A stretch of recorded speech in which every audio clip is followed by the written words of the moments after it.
So good afternoon. Hi, everyone. Once again, my name is Monroe Frantz, and I'm Assistant Vice President for Student Diversity and Director of our NYU Center for Multicultural Education and Programs. Always a mouthful to say that title. That is really great to see everyone here this evening or this afternoon, to see so many family members, to see so many parents, and also some of our NYU students, our class of 2017. Yay, you made it. Welcome to NYU. And welcome to the NYU family. We're very excited to have you here and to start the academic year with such great energy, all the wonderful and beautiful smiles that we see out here in the space this afternoon. It's such a pleasure to be in the role that I have here at NYU, to get the opportunity to make NYU feel just like a little bit of a smaller place for our students. And so my responsibility with a lot of my staff and team and my colleagues here and some of our student leaders here as well is to really be here as a support to our students as they transition and acclimate to the university. And that's a part of what we do, why we offer such a robust Welcome Week experience for our students. And so with over 500 programs that are offered throughout the week, for students to begin to create a sense of community, for them to feel connected to the university, and to become more familiar with the resources that are offered to them here at NYU. We decided to launch our first ever Parents of Students of Color Reception and Welcome Week event. Because we know that, like, for a lot of our students, that, finding that those resources that are particular to them as they start to navigate their identities here at the university, that's really key and important. And so, as a Center of Multicultural Education and Programs here at NYU, we are focused for this year on 4 key ways to do that, to make NYU a more special place for our students as they explore their identities. And so, as we think about that, we do our work through the lens of offering dialogue, creating community, to create opportunities for students to engage with other students and also with staff and faculty and with their peers, and to also hopefully, over the course of those 4 years, like if there hasn't been some change in terms of how students understand themselves or see the world, or some change in their development and growth, we feel like we have not done our job. Right, because we know that in the classroom, as much as the in-classroom experience is important, the out-of-classroom experience is important as well. And so we are fully committed to providing the support that students need to be able to navigate the university, to grow and to develop and to create a sense of change as they understand themselves from now until when they leave us in 2017. And some of maybe our students will leave a little bit earlier, and we know that some students may stay with us a bit longer. Perhaps some students will decide to go on to graduate studies and professional studies with us here at NYU, and we certainly encourage that and embrace that as well. And so let me just talk a bit more about sort of how we do our dialogue, create community, engage our students, and create change. And so we foster dialogue that explores issues of identity, diversity, and social justice. And so we offer programs such as our intergroup dialogue, which is an 8-week course for students to engage with other students around a particular form of identity. And so this year, we're launching a national origin, this semester we're launching a national origin dialogue to talk to our international students and students born here in the US to engage about difference across those experiences. We have an intergroup dialogue focused on race and ethnicity, and as well, there's one that's focused on gender identity. And so students can talk about what does it mean to be someone who identifies as a man, as a woman, and somewhere in between. And so students find that as a really tremendous experience in terms of understanding identity in themselves and the experiences of their peers as well. And then we also offer opportunities for students to support them throughout their experiences here to create community in their personal, professional, academic lives. And so, again, we do that through many programs, through our Focused Mentorship Program, which is a year-long program where students are partnered up with an NYU community member, whether it's an older student, a faculty member, a staff member, or an alum, who's interested in really serving as a mentor to our students. And so we encourage the students that are here in this space, or we encourage you to share that information with your son or daughter about the Focus Mentorship Program. It's a great opportunity, a tremendous opportunity to have an intentional relationship. Because while you're away, we're able to still, while they're not in your home, we're able to still help them in terms of making some of the best choices as they navigate their academic experiences here at NYU. We create educational initiatives and campus-wide programming that engage the entire NYU community, and so we have our Multiple Identity series, which are one-off community programs where we bring speakers, performance artists. We also have movie screenings that students can attend for free. And so they don't have to pay for those experiences. And just as we're offering food to you all tonight, we don't typically offer wine to them, so you don't have to worry about that. So just as we're offering food and beverages to you, we have that available to them as well throughout many of those experiences and those events. And finally, cultivating allies and advocates to create and promote positive change. And so we have all kinds of experiences where students get the opportunity to work out in the community, to address a particular social issue. This year, we'll have an international trip where students will have the opportunity to travel somewhere outside of the United States to engage in service over winter break. And so once again, we encourage you to share that with your sons and daughters as they're thinking about how they might want to spend their winter break, those few weeks in January, to have a different kind of experience. And as you'll find out from NYU, you'll hear this probably many, many times. They'll hear this certainly many times. There are many opportunities to engage throughout the Global Network University. Some of them are to study away. Some of the other opportunities are scholars trips. And some are also the alternative breaks, service trips, where you have the opportunity to do service either on a domestic level or an international level then that's supported through the university. And so we have decided to pilot a trip with our LGBTQ Student Center where the students will have an opportunity to engage communities and do service, and hopefully to learn a bit more about themselves as they're doing that service and navigating those experiences internationally. And so we're still identifying which country we'll decide to send students away to, but it certainly will be, I believe, a transformative experience for our students who choose to participate in that event. A couple of other key housekeeping notes. We are taping this particular program so that way it's available to parents who were not able to join us here in person, but we're not taping you, so don't have to worry about that. It's taping the panelists. So I just see a parent right here who's like, I didn't put on my makeup for that. So, so you don't have to worry. Unless you want to come up on the stage and be taped, don't worry about it. So we are taping it so that way we have this as a resource that we offer to parents moving forward. So we do, for our panelists, so they know that they don't have a choice in this moment because they're not already sitting here in these seats. So they are being taped. And so finally, as we end the event as well, because I forgot to mention this during the last program, so I don't want to miss this opportunity to say this before we close, just in case I forget at the end, because I was so caught up in the moment. Please take advantage as well, at the very end of this program, we'll offer the opportunity for you to tour the Center for Multicultural Education and Programs, which is literally just around the corner here.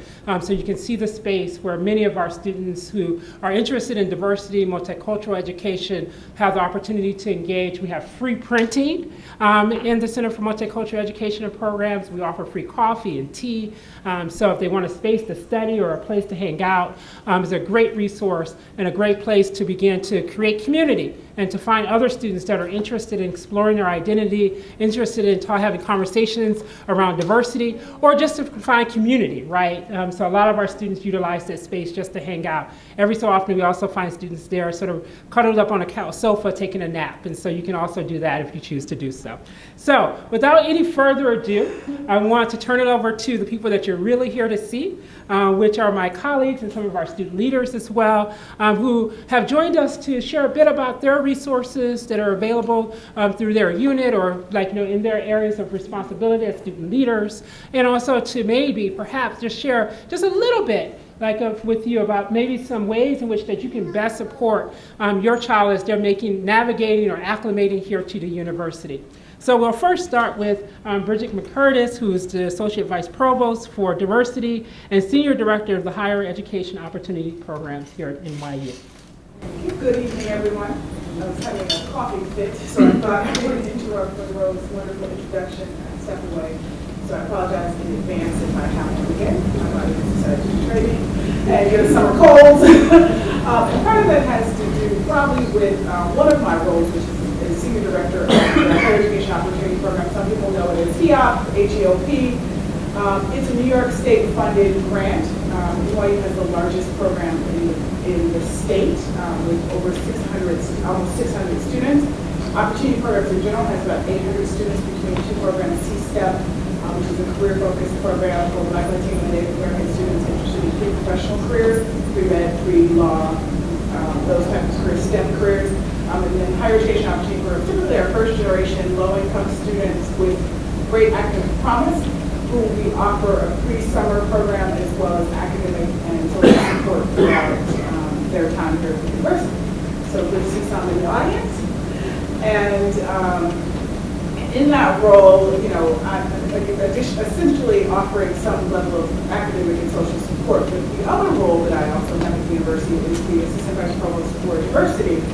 And it's my role to partner with other folks like Monroe, so I typically say Monroe's the student side, on the academic side, to looking at diversity, and really to look at our various populations, whether it be faculty, staff, and students, and think critically about, one, how do they feel in those communities, how can we best address what the needs are, and that's for students of color, that's for people of color, that's for folks with different, gender, looking at various things, really thinking about what is diversity in general in the context of need. So I'm fortunate to have those two official roles. Additionally, I am one of the strategic partners for the Academic Resource Center. So you may have seen a table at the fair. But what the Academic Resource Center is, it's a compilation of a variety of support areas. I've heard someone call it an umbrella at the university, and so you should be able to stop at the arc, as we call it, if you have any questions. So the reality is you should know who your advisor is. You should know where counseling is. You should know where all these places are. But you just have to be arguing. You're not sure. I had a student literally come in about 9 p.m. one night and say, I cannot go to this chemistry class tomorrow. I cannot be a chemistry major one additional day. I just can't do it. And we sat down and talked to him about what resources he had. Ultimately, we'll funnel him back to his school, but there are a variety of folks there who can offer him some academic and personal guidance as you need to. So you will find it at Green and Washington Place. We don't have free coffee and you periodically have snacks. And we have an Argo tea that's in our building. So if you're looking for it, it's the place where the Argo tea is. Probably the two things that I would say to you as a parent is to be open to supporting your child in the way that they need it. And understand that stretches beyond what you may think of as a university experience. Students may have to stay on campus 10, 11 o'clock at night, or you might call them for that weekly check-in, and maybe they forgot, and they didn't text you back, or they didn't call you back. And of course, we want them to communicate with you, but we also want them to be fully engaged in the community. And that's beyond going to classes, that's participating in groups, that's hanging out just at the Starbucks. That can be a variety of things. And so we encourage you to understand that all of that really does support what they do here academically. And that's really a part of the diversity of coming to NYU that you don't want them to miss out on. Second thing is, I would say, is allow them to drive this bus. And so while you're supporting, now you sort of use the analogy of you sit in the back now, and you let them drive, and you still navigate a little from the back. But there are laws, which on the academic side, FERPA laws, which don't allow us to share unless your child is not 18, which I see some eyebrows go, so somebody's not 18. Yeah. All your information is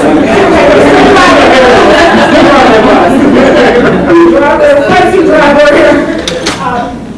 But as you're still driving the bus, I encourage you to make sure that they still get exposed to the things they need to know. So they should know how much their financial impact is. So they should know how many loans you're taking. You may not want them to worry, but you do want them to have a realistic picture as well as some responsibility over their education. So even if you're driving, I encourage you to still expose them and understand that if you call us and say, well, I'm a little concerned, my child did not do so well in this course, we might be able to point you to some resources and offer you some questions that you can ask your child or give you some topics that you can talk to them about. So familiarize yourself with the calendar so that you can say, it looks like it's midterms time, but you said you were going on a weekend trip.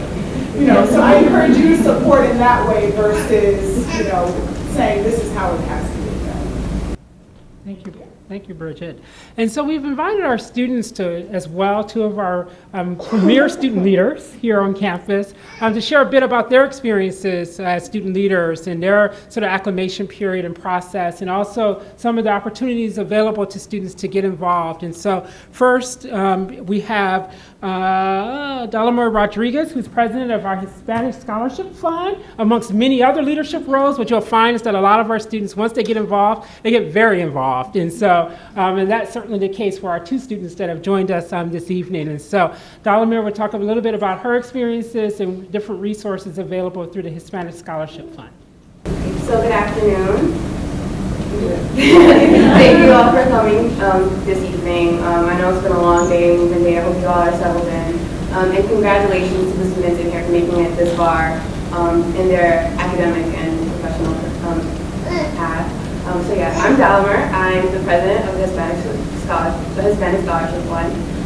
We are one of 35 chapters across the nation. There are 3 in New York, which we also collaborate with, one in Columbia University and one at Fordham University as well. And but here at NYU, we get a lot of our support through the CMEF office. And with that, we, as a chapter, we host events that are dedicated to increasing the number of students of color that attend college. With that being said, we host events such as our town hall, our shadow day, and a mentorship program where we encourage students on campus to become involved through our volunteering and mentoring opportunities. So apart from the civic engagement portion of HSF, we also do have events that cater to the students here in terms of for their academic and professional aspirations. So we have events where we offer resources in terms of graduate school preparation. We offer courses at discounted rate through our connections with Princeton Review. We offer discounted books as well. We also have networking opportunities where we team up with other organizations on campus and with Washington, the Center for Career Development, which you'll hear about really soon, where we invite alumni and professionals to come in and meet our students, not only to offer maybe internship opportunities, but also to offer advice and guidance along the way. I guess some advice that I would have for the parents here is definitely encourage your children to be honest with you. I know what made my time here so much easier was my freshman year. I struggled a lot with not only finding out what I wanted to major in, but actually figuring out who I really was. And with having the support of my mom, who definitely encouraged me to be honest, to be as honest as possible, and also to be able to listen to me and to my confusion and still be able to support me, that provided a lot of encouragement to seek support within the university as well. So having that support at home definitely pushes the students here to be stable and to seek other support if necessary. Thank you, Dr. Our next student leader is the chair of our Student-Centered Council, her name is Miriam Harari. So we've asked her to come join us to talk about her experiences as a student and other ways for students to get involved here on campus. Miriam. First of all, I have to congratulate you as well for having such successful and ambitious children. Everyone knows that it's NYU. It's not a walk in the park. Although when you get there, you certainly do a lot of that. It's the line that I came up with, and I'm going to talk about that. I sound like okay, so I mean, we all know that our achievements are really based off the support of our parents. So for the ones here who think that your job is done today after you moved in, it's not. Some bad news. There are less day-to-day nuances, but now bigger questions like struggles, decisions that come up. So you're not called on regularly, but when you are called on, it's like the weight of the world, So I'm here to tell you a little bit about student government, student involvement, student life on campus. Just like NYU, student government here is pretty complex, but that's a good thing because that means there are multiple venues to get involved. I myself directly oversee the Student Centers Council on the University Commission of Student Student Life, which focuses on all university-wide issues, student initiatives, and any kind of student rights and advocacy. We're a policy-based body, not so much programming, but we do have programming counterparts. And the representatives that are elected on this body are elected in the spring. So those positions are at the moment are filled, but there are still ways to get involved within student government and other aspects of student life. Committee applications for the 20+ committees that we oversee on various aspects of student life go out next week. So I would encourage students to look at that, or you encourage them to make sure they watch out for that email. You kind of get flooded the first few weeks, but trust me, everyone's important, so give it a second or two of scanning over it. We directly oversee 300 student clubs and organizations, and we fund them as well. They span from cultural clubs to advocacy groups, to service groups. There you go, that's on the last one too. And also there are great ways to get involved on a less technical level, or it kind of ranges depending on how much you want to give anything. You can give as little or as much to anything that goes on here. On a more ground level, as I mentioned, each college within NYU has its own student council, which works with the Student Senators Council. They deal with more school-focused issues, not all university-wide. I would encourage you to seek more information within your schools if you or your children are interested in that. And in addition to all of this, we have a few larger organizations on campus, including the Community Student Council, which is a great venue for commuters, especially sometimes there's frustrations that come up with commuter life that not every student understands, which although they're about 50% of our student body population. And the Community Student Council is great. Looking at the Student Resource Center is a fabulous resource for that. It's their Student Resource Center.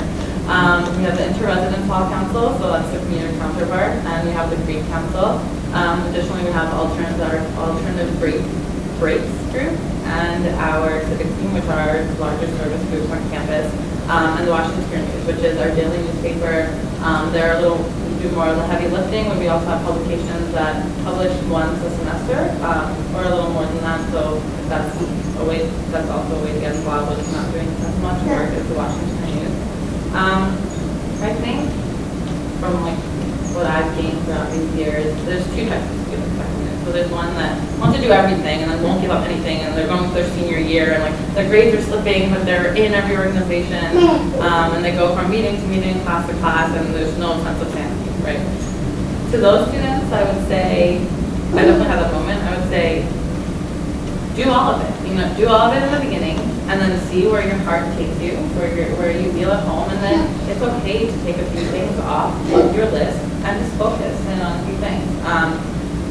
It's not high school anymore. It's about quality, it's not about quantity. It's not about having a gajillion lists on your resume. It's more of having 2 or 3 things and having the abundance of lessons and what you gain from it underneath that. And to the other side of that, there's students that come in who know what they want to do, and they're like, okay, so I'm going to be pre-med and I'm going to do this activity. I was that person too. So I was pre-med, now I'm economics and philosophy, which is like, whoa. That like one like path line, it's so, I don't know, we all think that we need to have like an organized lifestyle and know we need to know like what we're going to do next, what's going to come, because uncertainty scares us. But honestly, a place like this is so complex and has so many things, organizations and ideas that you probably never heard of or thought of. Try it out, go to a meeting that you wouldn't think you would like, go to the Bengali Students Association meeting, see if you don't like it, no one's going to come bang on your door and say you just never came back, Even if you're not Bengali, go, it just doesn't mean it's only for that one type of student or one type of person.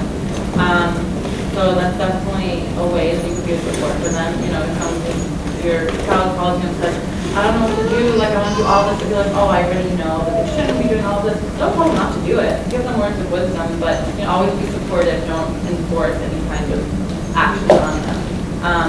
And once again, welcome to NYU. I look forward to working with that council class.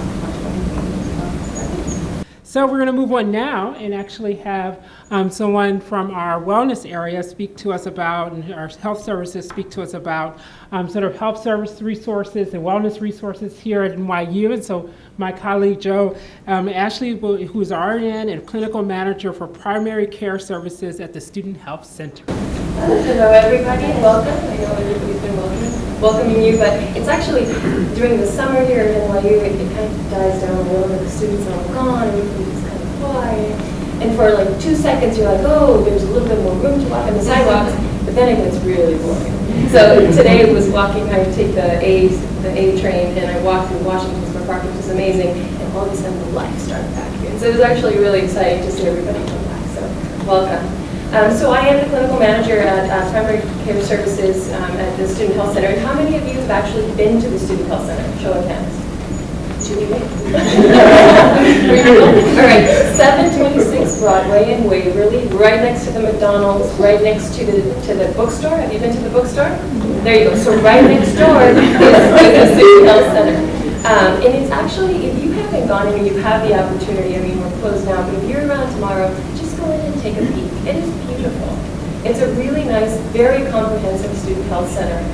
3rd and 4th floor, we have an array, and I had to actually write it down and bring my little, because it's the amount of services that we provide for the students is actually really amazing. We have allergy and immunology, and we are in network for CHP and United Healthcare, but what a lot of people don't know is that any matriculated student actually has access to our health center, and there's a lot of services that the students can get at either no cost or very reduced cost. For example, preventive visits, HIV testing, or women's health visits. I mean, there's a lot. There's really a lot. So look through the guidebook, and you'll see that there's a lot of services that you get even if you're not. And these are usually covered. They're covered actually under the student health fee that everybody pays. It's mandated. So you actually have a lot of services. So even if you don't have the student health insurance, don't think that you can't come to our health center. So we do have a primary care service, same day, like 4th floor, packed full of appointments to see for patients, for doctors, certified doctors, nurse practitioners, physician's assistants, nurses, medical assistants to actually provide care. We also have an urgent care walk-in service where, let's say you're playing basketball, you fell, happens a little bit, you can actually come to our services. You don't have to have an appointment. We have radiology on site. We have physical therapy, we have specialists on site, we have dermatologists, urologists. Not every day, there's scheduled times when they're there. We have a pharmacy on site. We have an enormous counseling and wellness department. And this is really important because, everybody's excited. You're back in school, you're exploring, this amazing city. And things can get a little stressful. They can get a little stressful. And I think that sometimes we have this stigma around what it is that mental health is or counseling. And it actually, everybody, all of us at some point or another will go through a period of our lives where we're going to be a little sad, or we're just going to be really stressed out, or maybe just overwhelmed, right? And so we really want to encourage our students to access those services. Sometimes it's something as easy as picking up the phone and calling. Have you guys been hearing about the 212-443? Yes. Yes. It's simply calling and saying, hey, this is how I'm feeling, And so that's one of the things that I'm going to go back and forth with you guys, that everybody's been kind of talking about the same things, and we did not get into cahoots about this. But the importance of building that community, the importance about the students learning about what resources are available to them, and the Student Health Services definitely has a ton of resources for you. I think sometimes we think, we only go there when we're sick, right? I have a sore throat, I'm having abdominal pain, I'm going to go to the Student Health Service. Think about it as a place where you can go when you're well. I need information about how to eat better. I need information about how to handle this stress, because there's a lot going on, right? And it can be all good stuff, but I'm having a hard time handling it. So come on in and talk to somebody, or call them on the phone, or go online. There's a lot of information online as well. I talked about counseling, I talked about pharmacy, physical therapy, radiology. There's travel medicine now that there's this big push for everybody to go out into the world, right? You can go as a student, sign up, and actually have a consultation free of charge to talk about what it is that you're going to need to actually get to where you need to go. What immunizations you're going to need, what things you need to be looking out for. And so it's amazing the services that you have at your disposal. We are, you know where we're at already, and I think that's most of it. I can't talk enough about what we're doing, and I think that there's always room for improvement, but I really encourage you to kind of seek it out before you get sick. And then for some of you that might already have chronic issues, right? Try to connect with one of the providers, one of the medical providers, before you're really sick. That way you've established a relationship. So parents, what are the things that you can do to help your sons or daughters transition into the NYU community is if you know that your son or daughter has a medical condition that's going to require a little bit more of evaluation and follow-up, have them connect with a provider. Make sure that they're going to the health center. Make sure that they're getting what it is that they need. I'm a big proponent for the flu shot. It's a little early, I know, but that's coming right around the corner. And so tell your students, tell your kids to go get the flu shot. Bridget and Monroe both talked about the community, building community, whether it's at Starbucks, whether it's joining a team. That's something that sometimes they just need a little encouragement. Hey, what's going on? Did you join? You mentioned being interested in this or that. How's that going? Were you able to meet up with them? So making sure that they're not feeling isolated while they're here, because although we're such a huge community and there's so many people, sometimes it can feel a little isolated. So making sure that we're building that community. Know your insurance plans. If you have something different than CHP or United Healthcare, make sure that you're coming to the health center with your card. Try to print it out before you come. Figure out what labs your insurance companies use. So for example, we use Quest. So if you have to use LabCorp, make sure that you come in with that knowledge so that we don't bill and then you get this bill that you're going to have to deal with, which can be really frustrating. Everybody knows insurance dealing with really. But other than that, I think we've covered most of the stuff. So I'm sure you're going to have questions about insurance later on.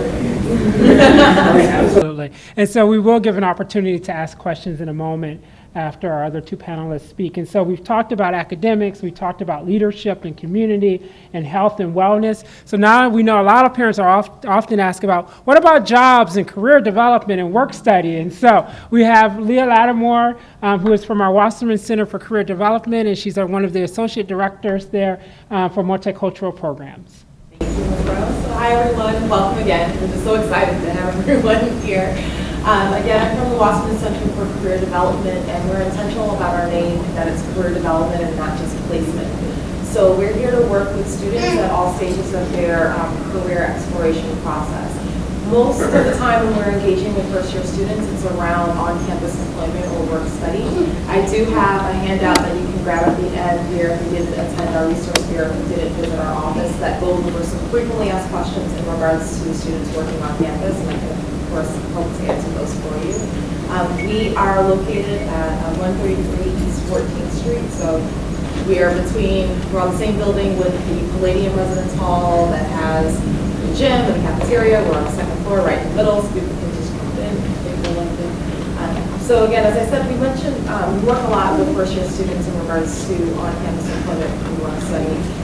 We believe that students should be spending their first year getting acclimated to the environment. As we're talking about the resources here, we don't necessarily say, first-year students, freshmen need to work and intern and know exactly where they want to go, when it's kind of hard to just figure out where your next class is located.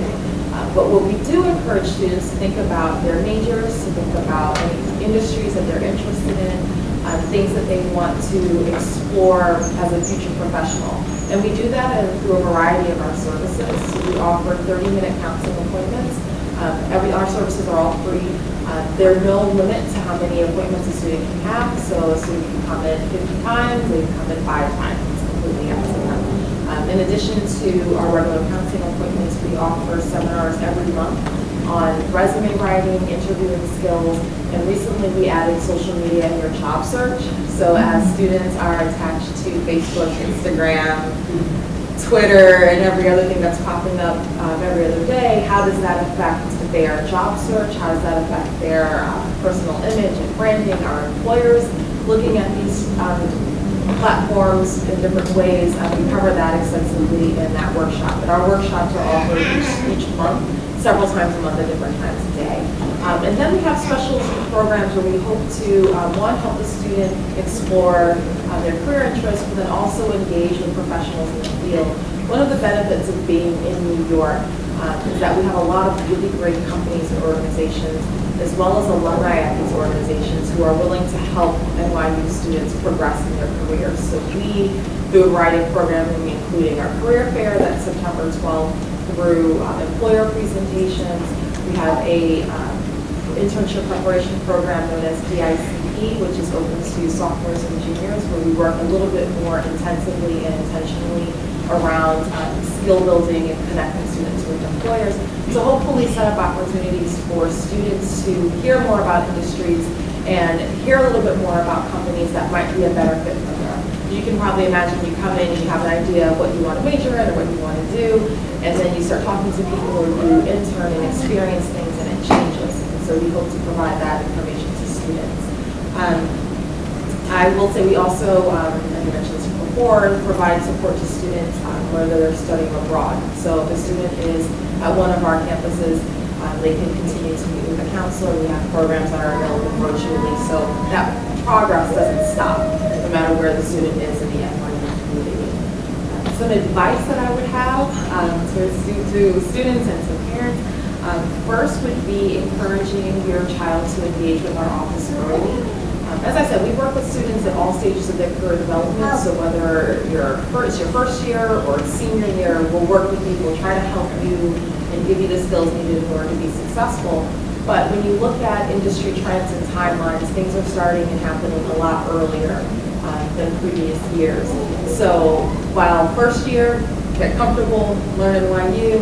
By sophomore year, let's think about what an internship might look like. Junior year, let's talk about exploring another internship or another opportunity, or grad school. What do your grades look like? Do you need a personal statement? Those things, as opposed to waiting until the week before graduation. Number two would be because we're talking about experience and explore different things within the community. So your child might tell you one semester they're doing an internship at a hospital, and then the next semester they're going to volunteer at an education nonprofit. Allow them to do that. We can work with them to create a narrative that explains to an employer or to a grad program why those steps made sense, but it's really important for them in order to choose meaningful careers to be able to explore that while they're undergraduate. So get a little bit older, a little bit further in your career, it's kind of hard to explain why you make certain moves, but as an undergraduate student, hey, hop around, explore this, try this, kind of get that a little bit out of your system or just gain an awareness of it. And finally, to encourage your children to be persistent and to continue to explore or think about their careers. We don't want you to hound them, of course. We don't want to do that either. We want them to enjoy the college experience. But we find, again, the earlier that you engage and you remain consistent in attending our programming or meeting with a counselor, the more successful you'll be ultimately upon graduation. So I'll have work study questions here as well as my card. Thank you, Leah. So curious, how many parents or family members are from New York City? Wow. So how many people are from New York State of New York? Okay. How many parents live, so then how many people are from outside of New York, but within this country? Travel within this country, the 49 other states. And any parents from outside of the country here joining us today? Thank you. Thank you. Thank you. Welcome. So we know that oftentimes parents are concerned about their safety, the safety of their children when they come to New York City. So I see some nods there. And so we've asked Jerry Matthews, who's our Assistant Vice President for our Department of Public Safety, to join us today to talk a bit about safety here in New York City on campus and the services and resources available to our young people here at NYU. I'm going to come up to the podium. Yes. My role has allowed me to share it with her.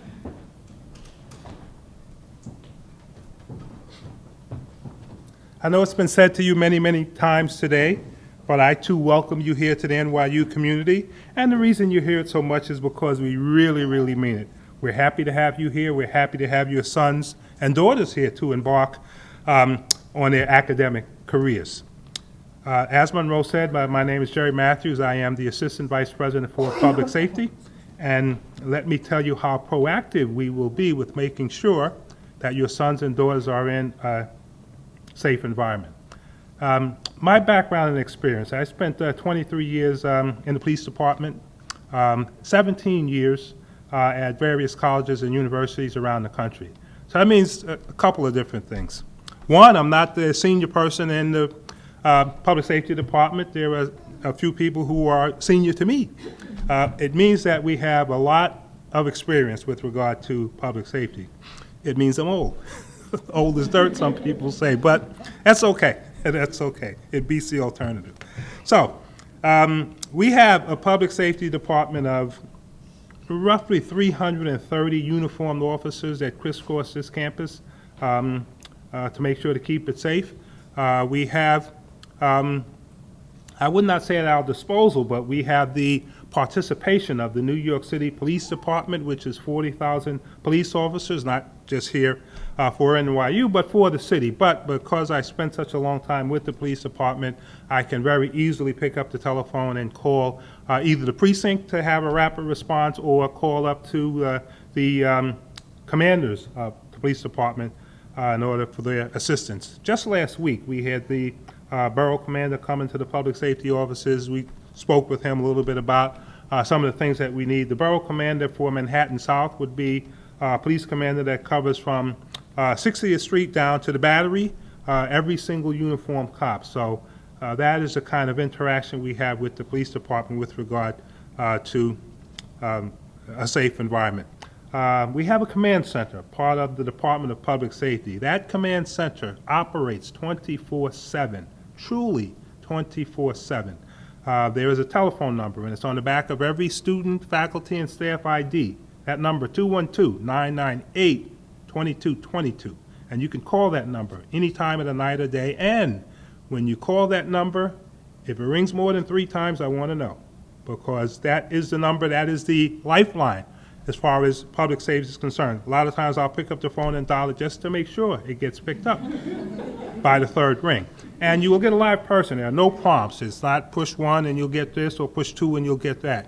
You'll get a live person, and that person will be a supervisor, will be a sergeant on every shift. On every shift, I also have a captain and or a lieutenant working. So that provides the safety services when I decide I need to go home and rest sometimes. So I encourage that you tell your sons and daughters, no matter where they are in the city, no matter what they're doing, no matter where they are around the world, if they can't remember but one number, that is the number to remember. If you can't remember but one number, that is the number to remember.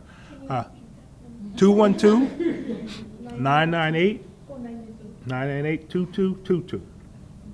And if you need to reach me, you call that number and you say, I spoke with Jerry Matthews and he said that I could talk with him, and they will alert me and I'll give you a call. Okay? And it's on, again, it's on the back of your sons and daughters' identification.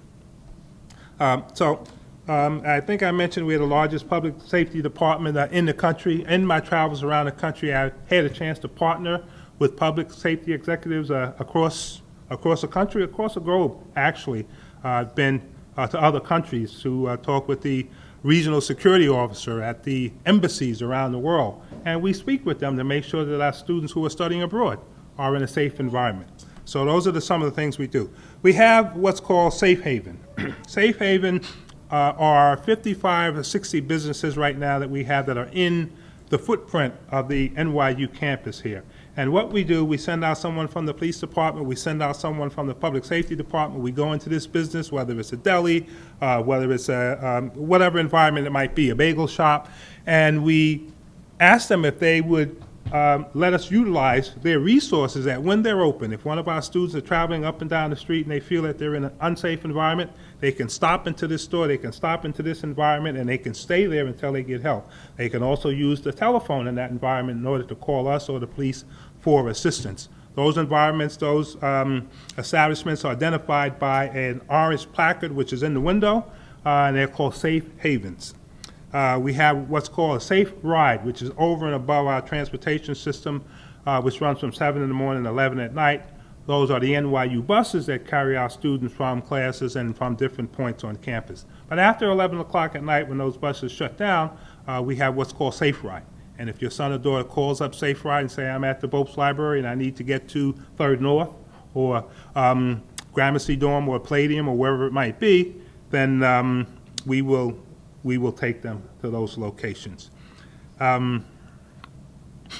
We have an emergency notification system whereby if there's an emergency on campus where we have to give specific instructions as to what needs to be done, every student, we get their emergency contact information, and when an emergency occurs, we send out a text to them to explain to them what the emergency is and what they need to do. The reason we use text, we find out that texts work best. A text, your son or daughter will answer a text probably in 3 to 5 minutes. We found that if we send a voicemail, then they might listen to it during the course of the day. If we send an email, it might be 2 days. And that's what the statistics tell us. So we use text messaging in order to reach out to provide emergency information. We also have what's called NYU Traveler. Invariably, during the course of your son or daughter's stay here at NYU, they will travel to one of our study abroad sites, and they will register with what's called NYU Traveler. The essence and the beauty of that program is that if they are in someplace in the world that's a hot spot, there's civil unrest, there's a hurricane, there's an earthquake or some type of natural disaster, we work with a company that constantly monitors conditions around the world. Just recently, we had an uprising in Turkey. A couple of years ago, well, this year in Egypt, and a couple of years ago, other parts of the world. We make arrangements to move our students, faculty, and staff to safe locations when they are studying or doing business somewhere in the world.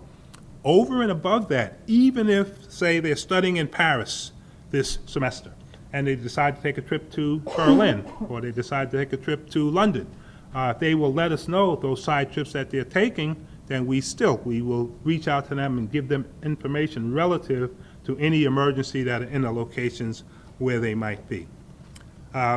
We talked about New York City and crimes, working with the police department and crimes that might occur here in the city. I can tell you that New York City is the safest large city in the country. The safest large city in the country. If I were to ask a question of the audience out there, and anyone who's heard this before can't answer, what would you think is the most frequent crime that occurs here on the campus? I'll give you a hint. It's a crime that occurs at every college campus across the country with great frequency. She almost has it. Stealing of computers. We call them larceny, a theft of unattended property. And the unattended property would be portable electronic devices. And you add the technology piece, iPhone, iPad, whatever comes out next. They're small, they're portable. So your son or daughter or someone else will leave an iPad on the table and go to get a sandwich or go to the restroom. Well, I can tell you, think of it this way.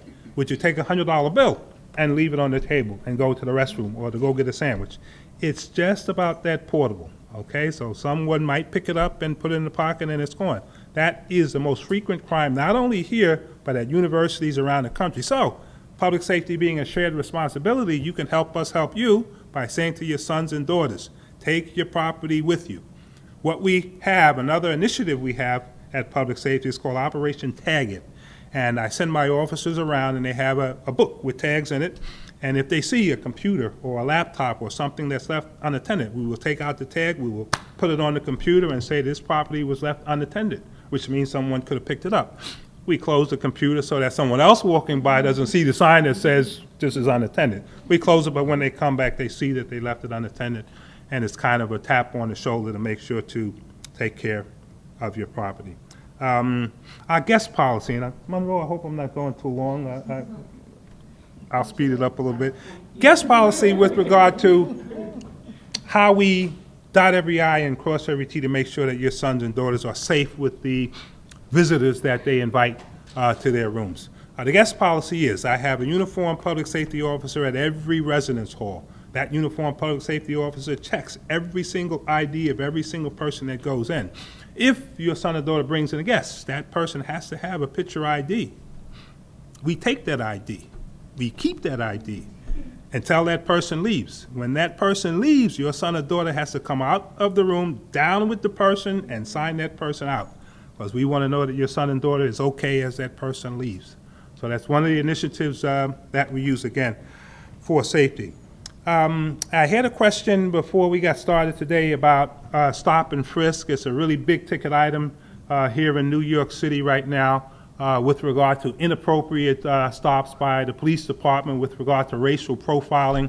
Right now, the stop and frisk program is on the shelf because the city council voted it down after the judge said that it was unconstitutional. What we do in public safety is I run a couple of programs during the course of the year. Previously, I did it with Alan McFarland. I'm going to partner with Monroe to get it up and running this semester and next semester. And now that I know you, Alan, Mr. President, from Brooklyn, and I'm from Brooklyn, so we got a connection there. We need to connect, and we need to talk about me coming in and speaking not only to students of color, but to all students, as many as we can gather, to talk about how you should interact with the police. And it's a program that runs an hour, hour and a half, question and answer, along with a videotape. I use a brochure that says The Law and You. It's put out by Allstate Insurance in cooperation with several police entities around the country. And we also work very closely with the Civilian Complaint Review Board of the New York City Police Department.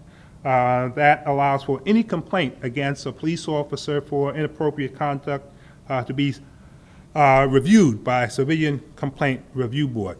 How does that really help us? Our Vice President of Public Safety, Mr. Jules Martin, he is a member of the board of the Civilian Complaint Review Board.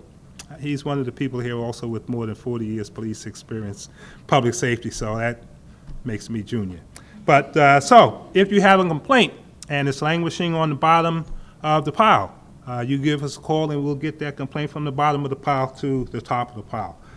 I think that is about it with regard to public safety initiatives that we have. It will be my pleasure for now and in the future to make sure that your sons and daughters are safe. Thank you.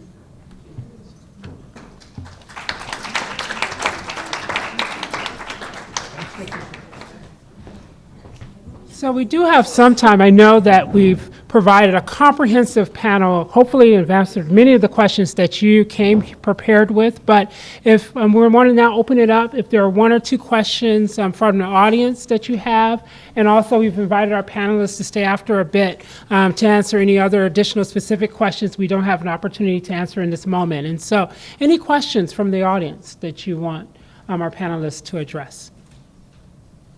Yes.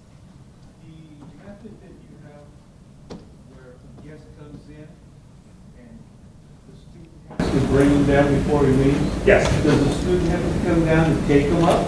Yes. Yes. Thank you. One other question from the audience? Yeah, sure. Instead of the flu shot, can we increase their immune system? Immunity, yes. You know, there's a lot of evidence that shows that the flu shot is very helpful in keeping you from getting the flu.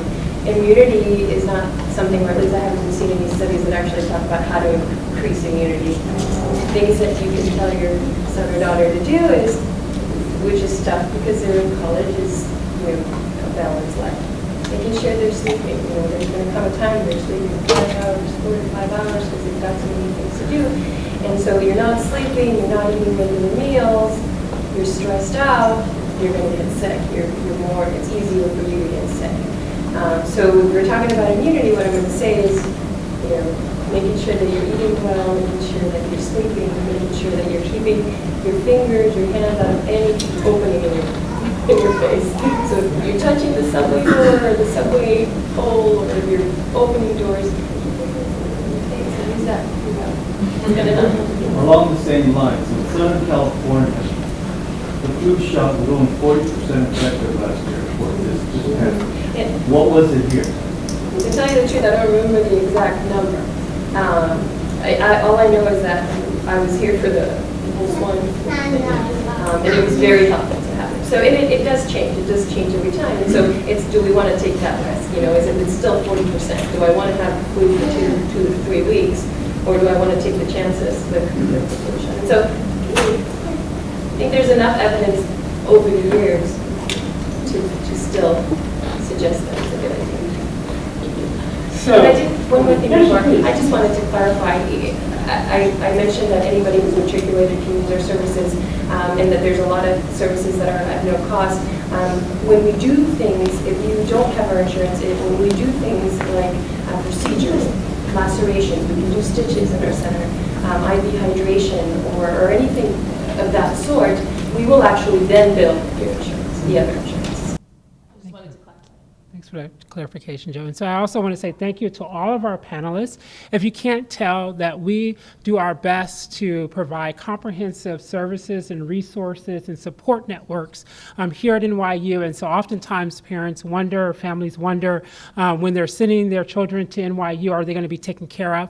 We do our best. It's a large, complicated institution with many, many students that we serve. And so a part of that is also students taking a sense of responsibility to seek out these services, to seek out the resources. And so all that you can do to encourage your children to take advantage of the opportunities available to them here at NYU, please do so. Right, and that's part of the reason why we offer a comprehensive, robust welcome week where students have the opportunity to become familiar with all of these resources and ways they can get involved. And so, and not only do we have events and programs planned for them for this upcoming week, we also have another week called Back to the Square Week, where a lot of our upper class students will come back to the square and also engage with our first year students, and a lot of opportunity to build community, to get involved, and to identify how they want to make their first few weeks or first semester here a dynamic experience for themselves. And so without any further ado, I want to say thank you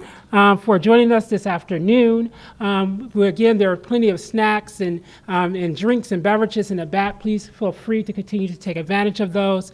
There will be tours offered of the Center for Multicultural Education and Programs, or what we commonly call CMEP here at NYU.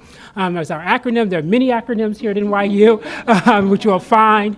And then there are also gifts, parting gifts that we would like to offer to all of our families as you leave here, just to say thank you for sending your children to New York University and for trusting us with them. And so once again, we want to thank you and enjoy and good luck and have safe travels back to wherever you may have come from.